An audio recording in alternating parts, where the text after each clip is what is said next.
You are tuned in to What a Baltimore Online Radio. Please note that the views and opinions expressed are of the host of Lady J Media. Thank you and enjoy the show.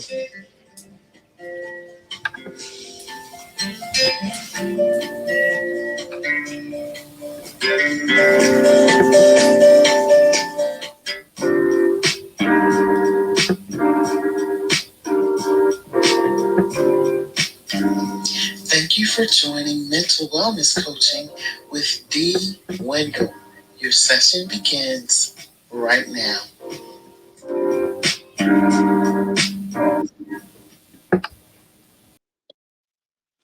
Good day, good morning, good day. What a wonderful day. What a wonderful day we're involved in. And excuse me 1 second. What makes the day so wonderful is you started it out perfectly. And how do you start off a day perfectly? You woke up alive. So that means you have a day ahead of you that you're in the midst of where there is just great potential. How are you? I'm DWendell Smith, your mental wellness coach. Your mental wellness coach. We are here talking about exploring mental wellness, not mental illness. Mental illness depicts and suggests a diagnosis, some type of mental illness with a diagnosis, depression, anxiety, bipolar disorder, those type of disorders. So we're not dealing with disorders. We're dealing with wellness, how to be mentally well and strong. My my email is heartmindconnection at icloud.com. My telephone number is 240 626 6849. Um, I'm proud to announce that next week our website will be up and running. Also, we're looking to launch our online course, our online mental wellness course, between May 1st and May 3rd. May 1st is I think is on a Saturday, and May 3rd is a Monday. Um, so I'm thinking we're going to launch it on May May 3rd. We will have a launch. So we would have a site that you can go to and actually enroll in the mental wellness course. So I'm so excited about that. I'm so excited. You know, with so much going on with regard to mental health challenges, to have a breath of fresh air that you can turn to take you away from that. We must remember that your mind controls your brain. Your mind controls and gives order to your brain. So as we introduce you to methods and ways that would allow you to switch your brain on by way of your mind. It's a wonderful course, wonderful. Well, we're going to begin today, and today um, I want to discuss and talk about the word hope, HOPE, hope, and the connotations associated with hope. What does having hope mean? As you well know, that we are biblically based in our belief system. I'm not teaching, preaching, spreading any religion, but I am talking about having as a foundation of your life, having as a foundation of your life this life of of God, having God as your foundation and your hope. And speaking of hope, by definition, hope is is something that hope inspires you to look for a better day, to look for a better situation that you're existing and surviving in. That's what hope is by definition. The Bible says in the book Hebrews 11th chapter verse 1, it says faith, which that word is going to come up for us again today. Faith is the substance of things hoped for. Faith is the substance of things hoped for. So when we talk about where your hope is based in, this hope inspires faith. Now I have 6 or 7 words that I've come up with that hope inspires, that hope gives you. The first word that we have from hope is passion. Passion, which raises the question, what are you what are you passionate about? What are you passionate about? What is it you would do? Even what is it you would do? Even if you had to do it, you wouldn't even charge any money to do it. What are you passionate about? My definition with passion is we have to have a passion for life, a passion for people, a passion for God. Again, God as your source of strength, passion. And again, the question is raised, what are you passionate about? What are you passionate about? What is it that wakes you up every morning and you look forward to doing that, to being that? What is that passion? Even if you didn't make now, excuse me 1 second. I know you see me adjusting and moving my head. I'm trying to find a way to center myself um, in front of the camera so it don't look like I'm looking away or tilting to one side. It takes a little bit of practice, so I'm practicing at the same time. So the first word was passion. What are you passionate about?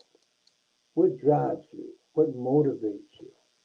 Uh, that's considered passion. Okay. The second word is uh, reaction. Again, I say reaction. We have discussed several times here. We've discussed several times here that you cannot control the events or circumstances that come into your life. You just cannot. There's two things we know we cannot control. You cannot control the family that you're born into, it's your family, nor can you control the circumstances and events that come into your life. The only thing you can control is your reaction to those circumstances and events. How do you react to them? Um, at work, getting a job, applying for something. You know, sometimes we react to circumstances and life events as if we are paupers and beggars. We react as if we're paupers and beggars. We're begging for something. We're begging for someone to give us something. I want to dispel that. I want to dispel that notion just to the degree that your power source, your source of, your source of power, your source of power lies in where your strength comes from. Where's your strength? Where does your strength come from? When all else fails, where do you turn to? Where do you run to be recharged and re-energized?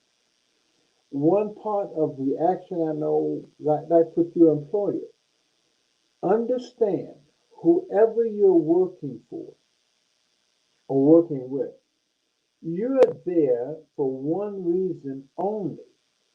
So you don't have to become a beggar, or if I lose this job, or that's not you. You are there because you are solving a problem for your employer. I'll say it again. You are solving a problem for your employer. Understand that we'll take if you're cleaning the bathrooms, for example, at McDonald's. If you're cleaning the bathrooms at McDonald's, your employer, Mr. McDonald, needs to have those bathrooms, those restrooms cleaned. You are there to solve that problem. And you could extrapolate that out to so many other life events or employment events. You are there to solve a problem, and that's why he pays you. That's why she pays you what they pay you, because you are solving a problem for them. So change your perspective of what you're doing. Your job, whatever it is, does not define who you are. Your job does not define who you are. You may be a dentist, a doctor, an attorney, uh, engineer, astronaut. It does not even matter. You are not that job. You are there to solve a problem for your employer. First word, what was the first word, everybody? The first word was passion. Having a passion for what you're doing, for who you are. The second word, was reactions. How you are reacting or responding to different events and circumstances that come along in life. Thirdly, the word is relationships. Relationship. Let's look at that just for a moment. I have relationships. Um, you have to ask yourself the question with regard to your relationship with God and your power source. What purpose, what divine purpose does this relationship serve? Ask yourself that question with all of your relationships. What purpose is being fulfilled by your being in this relationship? Knowing, knowing very well, knowing full well that every relationship you are in requires something different of you. Every relationship you're in requires something different from you. Um, if, Say you're in a relationship with your husband or your wife, that relationship requires something from you that you will not be sharing or giving to anyone else. That relationship requires something different. And sometimes we get exhausted. We get worn out by some of our relationships because sometimes they seem to require so much. They're so draining. I remember when I began to have, not how I have, but when we began to have children. And sometimes these little children, everything I would eat, everything, peanut butter, whatever, they would want it. Daddy, can I have some? That, and it will become draining, though cute and all of that. So with all of your relationships, you have to know, it will be good to know what is the divine purpose, excuse me, what is the divine purpose of that relationship? What are you gaining or what are you giving in that relationship? First word was passion, developing a passion. Second word was reactions, how we react, how we interact, how we respond to various circumstances that come up in our life. The third word was relationship. And when we look at relationships, we have to understand every relationship we're in, every one of them, every single one of them, every relationship we're in needs something different from you. Every relationship needs something different from you.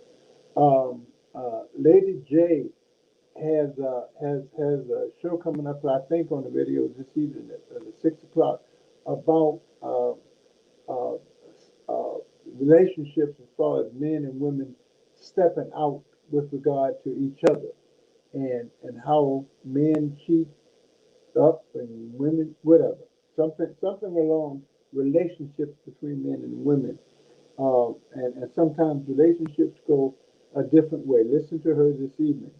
Um, the fourth word is faith. Amazingly enough, God does not respond. God does not respond or care necessarily about your tears. It moves, it's compassion. He is compassionate. But God responds to your faith, which raises the question, where is your faith? Where is your faith? And what do you have faith in? Or who do you have faith in? Where's your confidence? What is the basis of your confidence? Because when you look at it, when you consider it, um, when you consider it, faith does not quit. Faith does not stop. I know you've heard before over and over many times to surrender a bad habit or to surrender something that you may have a passion for. We have passion. Sometimes we have passions for the wrong things. We have passion for things that often harm us. Addictions, whatever the addictions are. I'm not being specific about the addiction, but the addictions that drive us to harmful things. For example, and again, we're just mentioning faith. Faith. Um, let me. God reacts again to the faith that you have, and because the faith you have is not in yourself, your faith is based on a promise from God. A promise. Now, understand what I'm saying. I'm not talking about denomination and religion. That's not where I am. What I am saying is God has made you a promise, and you can claim that promise. And because you've claimed the promise, you have to make a decision that you're going to stick with it through till the end. I found personally that a lot of times that I have failed or not succeeded in a particular thing is because I did not stay with it long enough. Sometimes we have this microwave expectation where as soon as I started, it's supposed to be done. Everything, most things, if not all things, are a process. Recovery, healing is a process.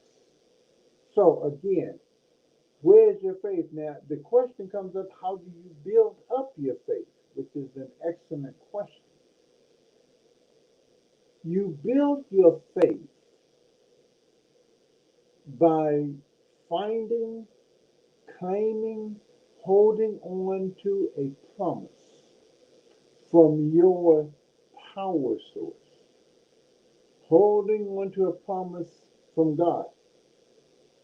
If God promised, or be not if, because God promised you something, and when you go back and capture all the words that we said this morning, God promised you something, and you have a passion for that, and you've made up your mind that you will not be dissuaded through what people react or how you react in a negative way, because you're on a promise. You're working off of a promise. So you have a passion, You've controlled your reaction. You're in right relationship with everyone that's in your sphere with regard to what you're working on. And I'm not talking about just material things. Sometimes we get distracted to the point of where we're just caught up in materially with specific things. I'm not talking about just material things. I'm talking of I'm making reference to being things that's beyond material. What about your attitude? Having a better attitude about specific things, having a wholesome attitude, a right attitude, an attitude toward that this thing is I'm going to make it with this. I'm going to follow this through. I'm going to carry it out. So it comes down to attitude again. You capture the passion. You capture the action, how you control your reactions to specific situations. Your relationship, understanding and knowing that every person in your sphere of life you're in a relationship with. And what is that relationship requiring of you? What is that relationship giving you? And when you sit down and you're honest with yourself about a relationship and what is giving or taken from you, then you can make some solid decisions about things. We talked about faith, having faith in doing what you're doing to see it through. And then all of these things combined will improve your health, your physical, mental health. We think sometimes that our health is off because of DNA or birth or whatever. That's not true. We've gone over statistics before that says that 97% of all illnesses, 97% of all illnesses began in the mind and in our thought process and what we hold on to. You get a negative thought and you just drain it to ad infinitum. That's not healthy. That's not good for you. So it improves your health when you take control. Um, Opportunity. That's the key word. Opportunity. Opportunity. I have when we consider what opportunities we have. Opportunities. Opportunities are invitations to experiences. Opportunities, you can write that definition down, I like it. Opportunities are an invitation to various experiences. And when you experience it, then you can take it through the other process of the words. Are you passionate about this opportunity that's before you? What's your reaction to the people that's involved in this opportunity, however they may be? Because people are important. People are everywhere, so you're going to have to interact with people. What is your relationship with these people who come along with the opportunity? What is your interaction with them? What role? What is the purpose? What is the divine purpose that you're in a relationship with these people? And faith that when you take this opportunity or participate in this opportunity, faith that the outcome will be a positive contributor to your life. I said this morning when we began, what a wonderful way that we each had an opportunity to begin this day. We began it by being alive. You were gifted another breath. It was a gift from God that you have another breath. And because He's given you, watch this, because He's given you the opportunity at another breath, that means He's also given you day. So, in walking in faith, excuse me, please, in walking in faith, you know that in the course of this day, there is a tremendous, not just a normal, there is a tremendous blessing in this day for you because you woke up. And where's the blessing? So you find yourself, or you make a decision that you're going to spend the day pursuing your blessing. And then again, it's not necessarily a material blessing. It may be a blessing of peace. It may be a blessing of understanding. It may be a blessing of protection, and you can't measure those things. It may be a blessing that your child comes home safely or that you come home safely. It may be a blessing that the accident didn't happen. So again, you were given a promise when you woke up this morning. The problem that we have is we don't seek to know the promise. We don't spend time seeking out or understanding what God's promises are specifically for you.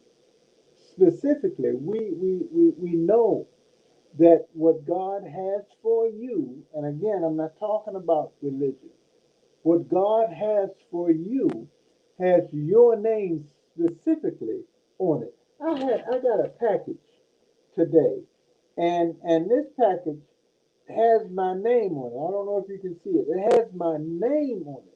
This package is for me. It's for me. It's not for any. So again, God has put promises in your day, that nuggets, as it were, that you can discover throughout the day. And you can say, thank you.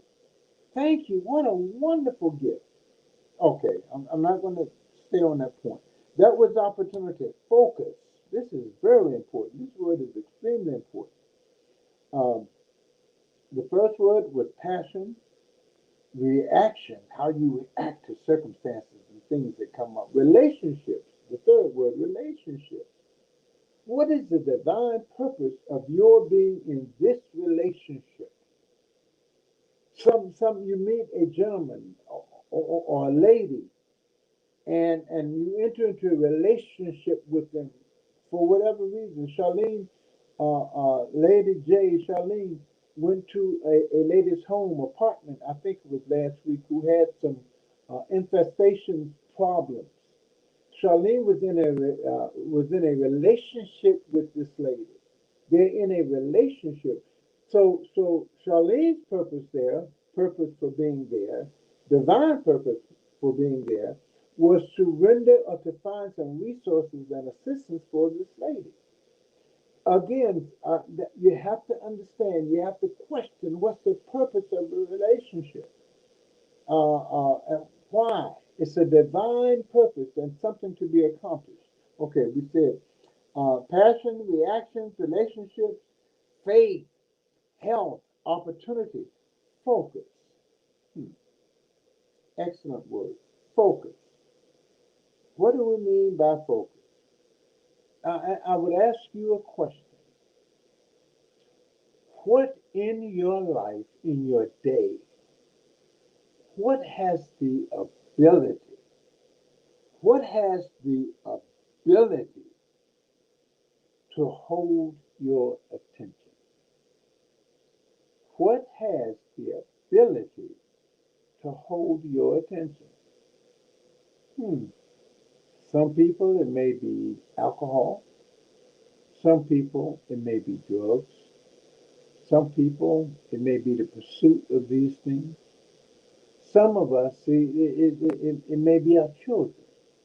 So the question remains, and understand, you would benefit from having the ability to think about what you're thinking about. You have the ability to consider You have the ability to consider what is holding my attention. What keeps me from doing X, Y, and Z? Then you can hold it up and examine it and decide if you want to continue to do it. Um, uh, Understand this. Um, One of the most powerful words in life that we can use in life, uh, that we can find a way to simplify our life, is the word no. No. As a matter of fact, the Bible says that your yes be yes and your no be no. Anything beyond that, anything beyond yes and no, you're getting into a lot of fodder and probably unnecessary words. Understand yes and no. No, you tell people no. If you tell them no, then some people are going to try to talk you into going beyond the no to change the no to a yes. But no is an excellent way to simplify your life. The question is, and it's so very important with regard to focus, what you are willing to stop doing is just as important as what you're willing to start doing. What you're willing to stop doing is just as important as what you're willing to start. You know, we begin the year, some of us begin the year, New Year's, all these resolutions. I'm going to stop this, I'm going to start this, and yada, yada, yada. And a month in or 2 months in, the resolution has gone by the wayside. I decided I was going to start walking. I was going to start walking every day. And I had gotten up to, first day or two, I had gotten up to a good 4.5 miles a day in the morning, first thing in the morning, huffing and puffing, feeling excellent, walking, getting the blood. It's important to get that blood circulating. One morning I woke up, it was raining. One morning I woke up and it was raining. I didn't go walking. The next day it was raining as well. Didn't go walking. Before I knew it, the sun was shining, birds were singing, but I'm not walking. What are you willing to stop doing? Stop procrastinating. Have faith. Develop a passion. Check your reactions to circumstances. Question your relationship. Every relationship you have, question it. Where's your faith in God and your power source?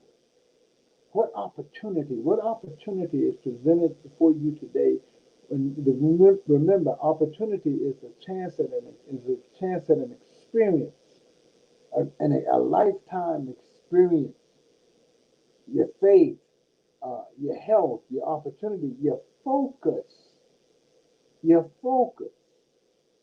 And then lastly, we're going to look at and talk briefly about decisions. Some decisions you make. You make a decision to keep thinking a particular thought. You make a decision to follow a particular path. Let me share something with you. And I took it to heart. I want to read it. I wrote it down. If you fail, it will be because of a voice you trusted. Poverty is the product of trust. You believe what someone told you. My desires are not your desires. My desires are not your master. Control your voices to verify something you want. Again, if you fail, it will be because you trusted a voice. Someone said something to you. And sometimes these voices we hear, we make decisions based on these voices, whoever they are. When you examine, when you examine everything that we've talked about this morning, your passion, your reaction, your relationships, your faith, your opportunities, your focus, and your decision.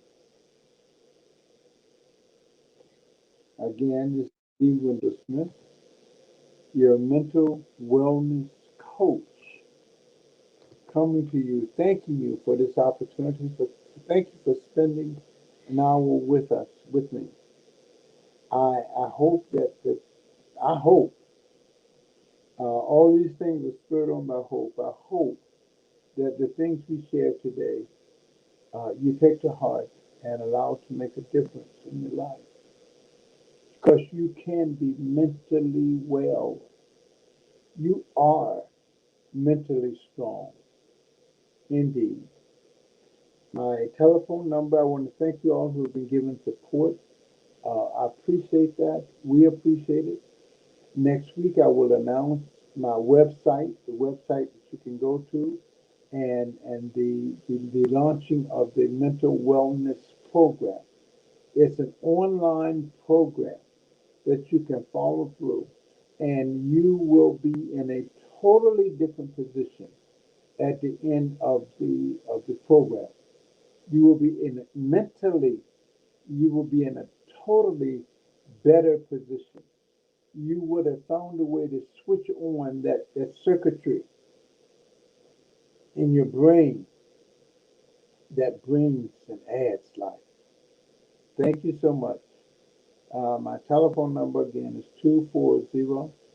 240-626-6849. My email is heartmindconnection at icloud.com. Thank you so much. Have a great, great day. Remember, passion, reaction, relationships, faith, health, opportunity, focus, and decision. Take care, guys.